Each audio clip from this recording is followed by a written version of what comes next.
Hi friends! పాపకైతే Christmas holidays ఇచ్చారు. ఇంకా అమ్మ వాళ్ళ ఇంటికైతే వచ్చాము. ఇంకా మార్నింగ్ బ్రేక్‌ఫాస్ట్‌గా అయితే అల్లపు చట్నీ అయితే వేస్తున్నారు. ఇంక ముందుగా అయితే కొబ్బరి ముక్కలనైతే ఈ విధంగా చిన్న చిన్న పీసెస్‌గా కట్ చేసి పెట్టేసేసారు. ఇంకా చింతపండుని కూడా ముందుగానే వేడి నీళ్ళలో అయితే ఈ విధంగా నానబెట్టేసేసుకున్నారు.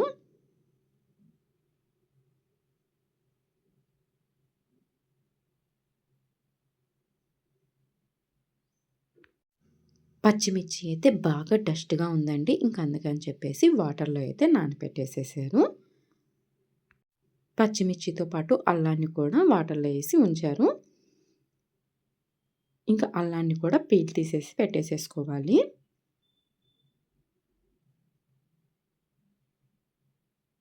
ఇప్పుడు మిక్సీ జార్‌లోకి మనం ముందుగా కట్ చేసేసుకున్న కొబ్బరి ముక్కల్ని, అదేవిధంగా కొంచెం పల్లీలను కూడా యాడ్ చేసేసుకోవాలి.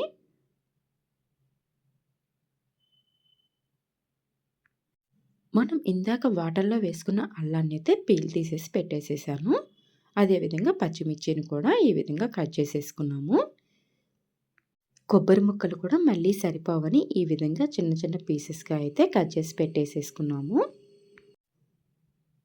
ఇంక బెల్లాన్ని కూడా ఈ విధంగా నలగొట్టేసేసి పెట్టేసేసుకున్నాము. ఇప్పుడు మనం మిక్సీ జార్‌లోకి కొబ్బరి ముక్కలు, పల్లీలు, పచ్చిమిర్చి, అల్లము, బెల్లము, అదేవిధంగా మనం ముందుగా నానబెట్టేసేసుకున్న చింతపండును కూడా వేసేసుకోవాలి. దీంట్లోనే ఉప్పుని కూడా యాడ్ చేసుకోవాలండి. నేను ఉప్పు కూడా యాడ్ చేశాను. కానీ వీడియో క్లిప్ అయితే మిస్ అయింది. ఇప్పుడు వీటన్నిటిని అయితే మెత్తగా అయితే గ్రైండ్ చేసుకోవాలి. ఈ విధంగా గ్రైండ్ చేసుకుంటే సరిపోతుంది. చూసారు కదా! ఇడ్లీలో కానీ, దోసలో కానీ ఈ విధంగా అల్లపు చట్నీని ప్రిపేర్ చేసుకొని తింటే చాలా టేస్టీగా ఉంటది. ఇప్పుడు నేను పచ్చిమిర్చితో అల్లపు చట్నీ ప్రిపేర్ చేశాను కదండీ!